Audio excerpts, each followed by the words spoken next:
Hey guys, welcome back to the channel, and today we're going to be reacting to Argentina. 10 shocks of visiting Argentina. what? Yeah, and I wasn't looking for this, but it popped up in the suggestions, and I was like, oh Okay. wow, this looks interesting. So let's see what he has to say. I'm going to Hey take a fellow shot. travelers, Mark here with Walter's World, and today we're in Buenos Aires, Argentina for the 10 things that shock tourists when they come here to Argentina. And the thing is, this country is shockingly amazing. I used to go to school here back in the day, Okay. and I love my time here, visiting all kinds of great places like Porto Madryn and going to see the whales there, the penguins, or Iguazu Falls to see that, or maybe you can go So down to does the he live here, glaciers and the or south. is he just visiting? Well, he said Okay. he went to school, so that's Yeah. I don't know if he lives here now.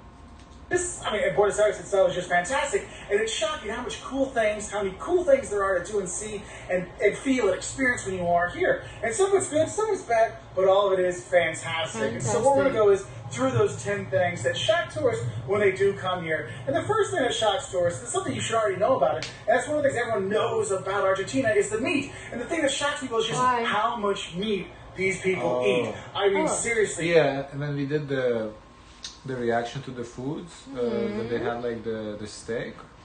They said that in the comments. They said that Argentina is like produce a lot of cows. Like there's a shitload of cows. They supply a lot of meat to like countries for the meat. Yeah.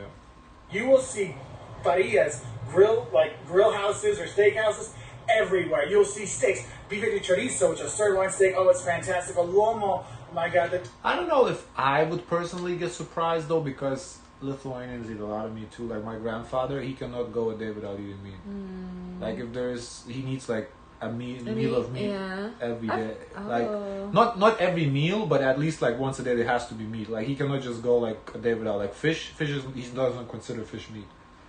Like it has to be like meat, like a strong meat, you know. So What does he do on the holiday?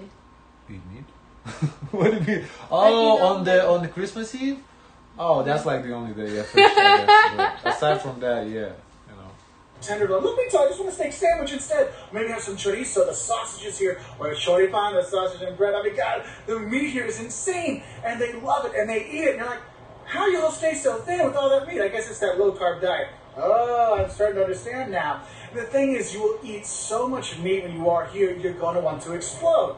And the thing is the people love the meat here. So do hit up the meat places. Sorry, my vegetarian travelers, this can be a little bit of a tough travel visit. Ooh, There are a lot yeah. of salads you can get and omelets if you eat eggs, but in general, this is that meat eating place, but it's insane how meat eaty this place is. Especially when you get out of Buenos Aires and going into the countryside and stuff like that, you're going to eat a lot of meat. So just be ready for it, okay? But what's cool is with that meat, you're going to have some pretty awesome wine when you are here, okay? So the Syrah and the and the Malbec, yeah, you're going to be just fine. The Malbec, rest is here are that Argentinian wine? I think so, because I remember when we bought it, I think it said Argentinian on the bottle. You know. phenomenal. That's my recommendation for you. Just sit back, enjoy the reds, have the steak, and be shockingly satisfied with Eagles that, great okay? meat. Now, the thing is, the people here eat a lot of this meat because it's fantastic. And I know after I eat a lot of meat, I'm actually so full, I don't want to do anything else. But here, they're always doing something. And the second thing that shocks people is where people do something. And that's the telos. If you're not sure what a telo is, it's a love hotel. It's an hourly hotel. Look, here. So a motel, I basically. understand. People go have. He said there's many telos. Yes.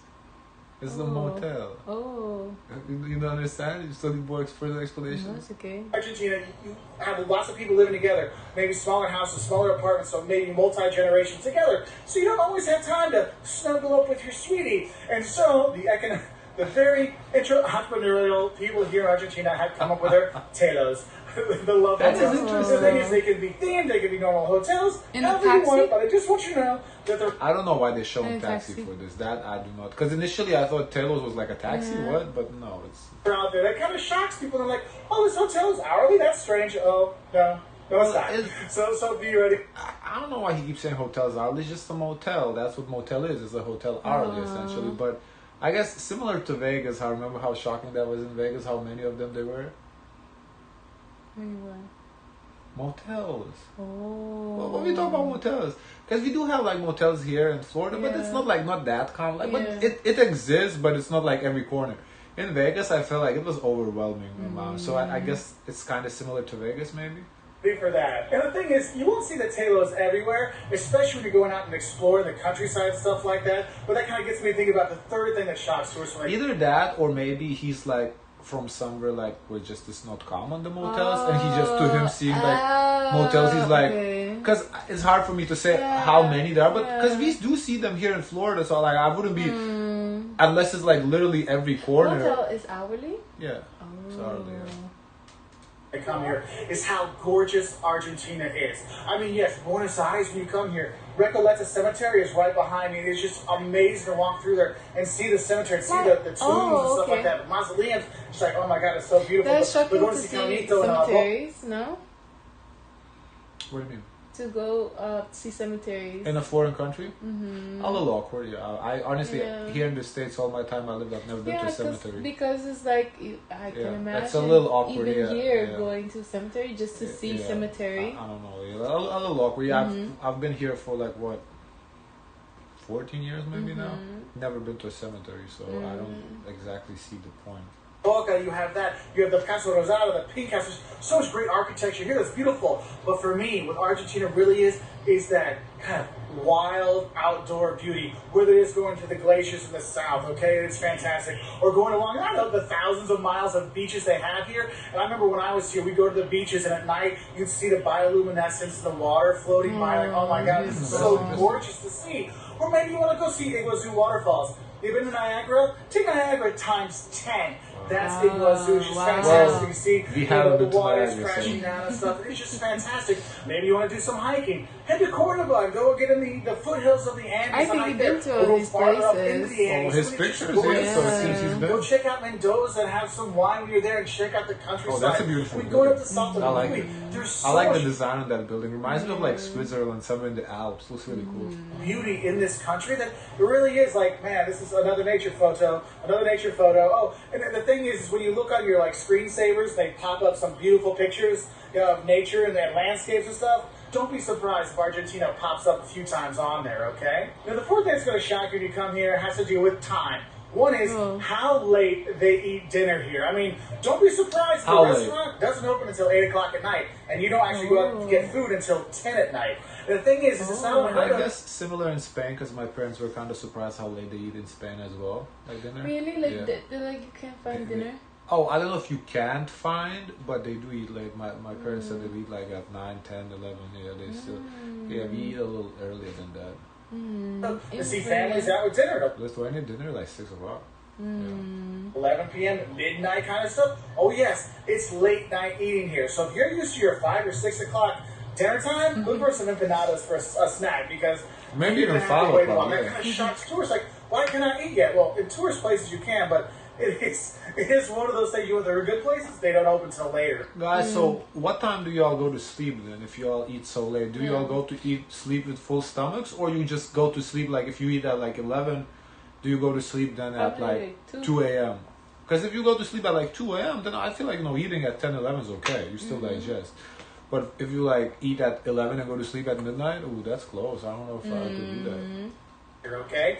And the thing is, with that lateness, if you're going to go to the bars, you don't go to the bar till midnight or something like that. The clubs, I mean, there's restaurants that turn into clubs, and there are restaurants till about 2 in the morning, and then they turn to clubs. So you might party until 8 or 9 o'clock in the morning here, because everything's later. And speaking of late, with that shock, with the timing is, don't be shocked when your Argentine friends are a little late, okay? Being on time is not a thing here, okay? 20 to 40 minutes late, 20, 30 minutes late, totally normal, totally expected. So if you actually show up on time, they're going to be like, wait a minute, you're not really ready? I'm not ready yet.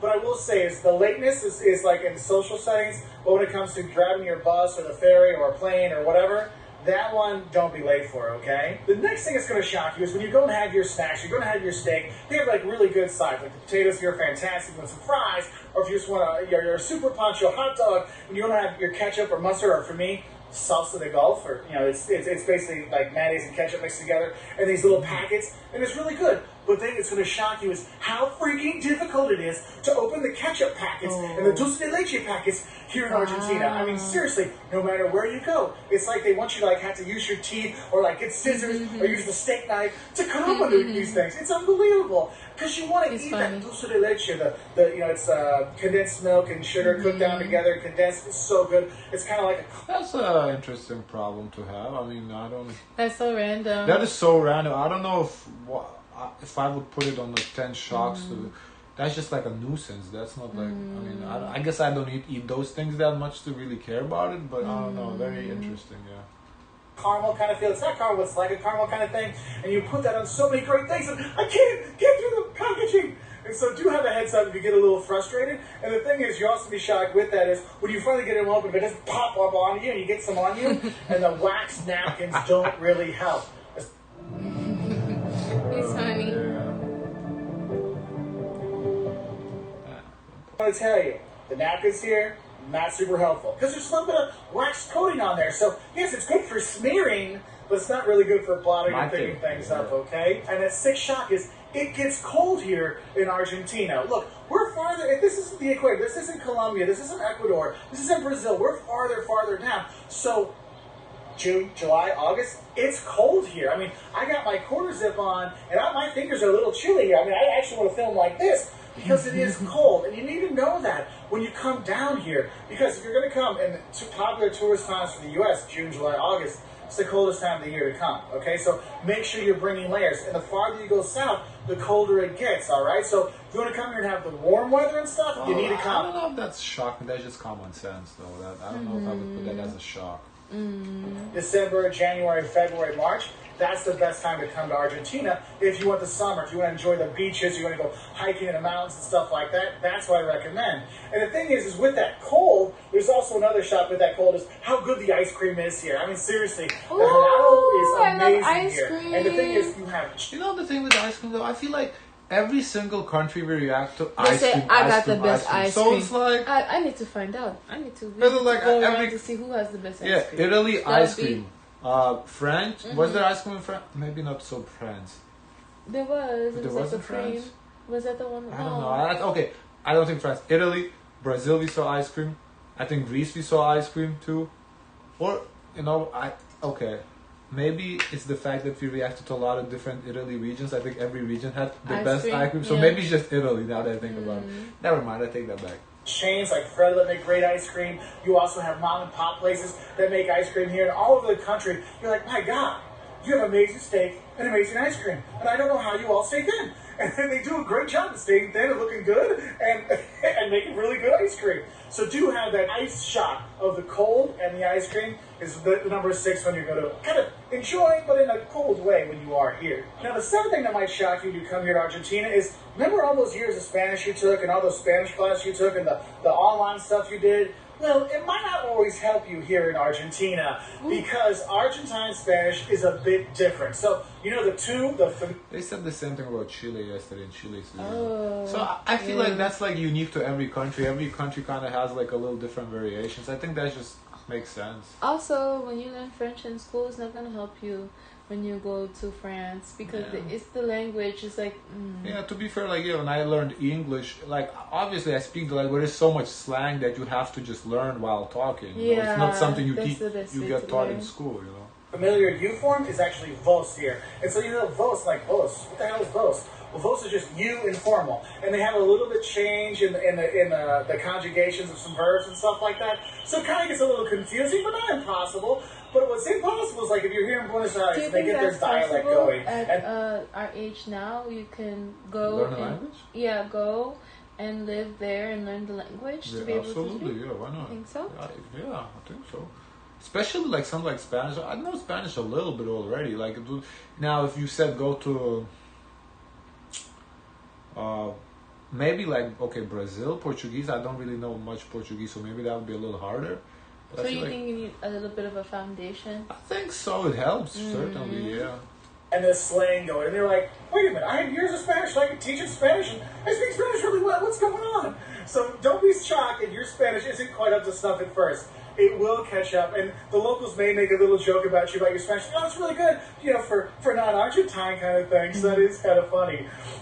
And that kind of leads into the 8th thing that might shock you when you come here, and that's the rivalries and the brusqueness of the people. Now, the people here will be great. They'll show you around. They're super proud of their country, and I met some really amazing people out here. They've showed me around from Bariloche in the south to the Puerto Madryn and Mar del Plata. They've taken me all over and shown me a great time. But the thing is, for some tourists, they're not used to the kind of the upfront, honest brusqueness that Argentinians are. You won't be surprised when my friends called me gordo.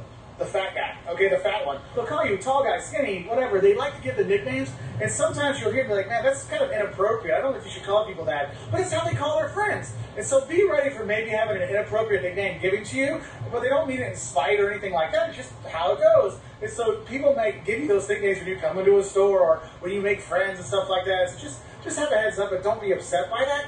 And with that brusqueness and that like kind of like pointing things out to you, don't be shocked about the rivalries they have here, whether it is the kind of perception of the the capital versus the provinces, because you'll hear people say, oh, are you from La Capital or La Provincia? So you're from the capital or the province. And so people have this kind of rivalry, and also especially with football. The big ones, obviously, River Plate and Boca Juniors. Don't be surprised if you buy a Boca Juniors shirt and you're walking around. People go, they do the strike. No, you should be wearing a River Plate one. Or you have a River Plate shirt on. That's the red and white one with the stripe here. They're like...